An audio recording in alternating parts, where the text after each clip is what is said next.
जो भी भाई मेरे पढ़ाई सिर्फ इसलिए कर रहे हैं कि शादी हो जाए, कभी भी तुमने किसी शादीशुदा इंसान से बात करी है या उससे मिले हो, सुनना कभी उसकी बातें, लेकिन कभी भी ये सोचने की कोशिश करी है कि ये सिचुएशन बनती क्यों आखिरकार, क्यों इतना ये दुखी हो जाते हैं साले शादी करने के बाद।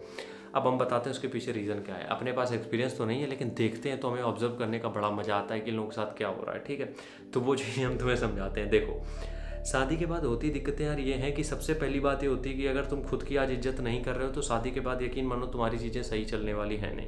क्योंकि जो आदमी खुद खुद की इज्जत नहीं कर पा रहा है वो किसी भी रिश्ते में नहीं रह सकता है। और ये मेरा पर्सनल ओपिनियन है जो कि बहुत सॉलिड है, जो कि काम भी करता है। इसलिए सबसे पहला रीज़न है शादी के सही ना चलने का, खासकर इंडिया में, वो ये है कि लोग खुद की रिस्पेक्ट नहीं कर रहे हैं। चाहे वो लड़के हों चाहे वो लड़कियां हों, वो दूसरे के हिसाब से एडजस्ट करना चाहते हैं। अब एडजस्ट तुम कितनी दिन कर लोगे। अब मान लो कोई तुमसे कह रहा है कि तुम्हें वहाँ नहीं जाना है, तुम एक दिन नहीं गए, 2 दिन नहीं गए, 3 दिन नहीं गए, एक दिन तुम फट जाओगे कि भाड़ में गई तुम्हारी शादी भी आ, हम जा रहे हैं। तो उस वजह से हो गई दिक्कतें चालू।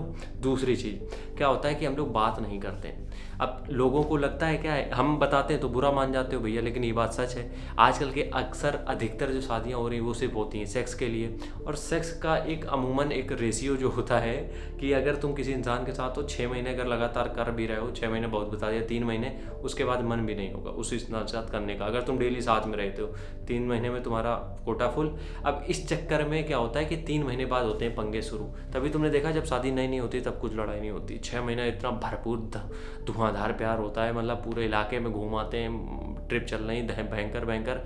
और 6 महीने बाद नौबतें ऐसी आ जाती हैं कि खोपड़ी फटने लगती हैं। क्यों? क्योंकि कोटा फुल हो चुका है भैया। तो कोशिश ये करो कि जब भी तुम शादी करो तो ये मेरी एक रिक्वेस्ट है तुम लोगों से कि जब तक किसी से प्यार ना हो मत करो शादी। वो जो शादी के प्यार होता है ये सब नौटंकी मेरी समझ के बाहर है।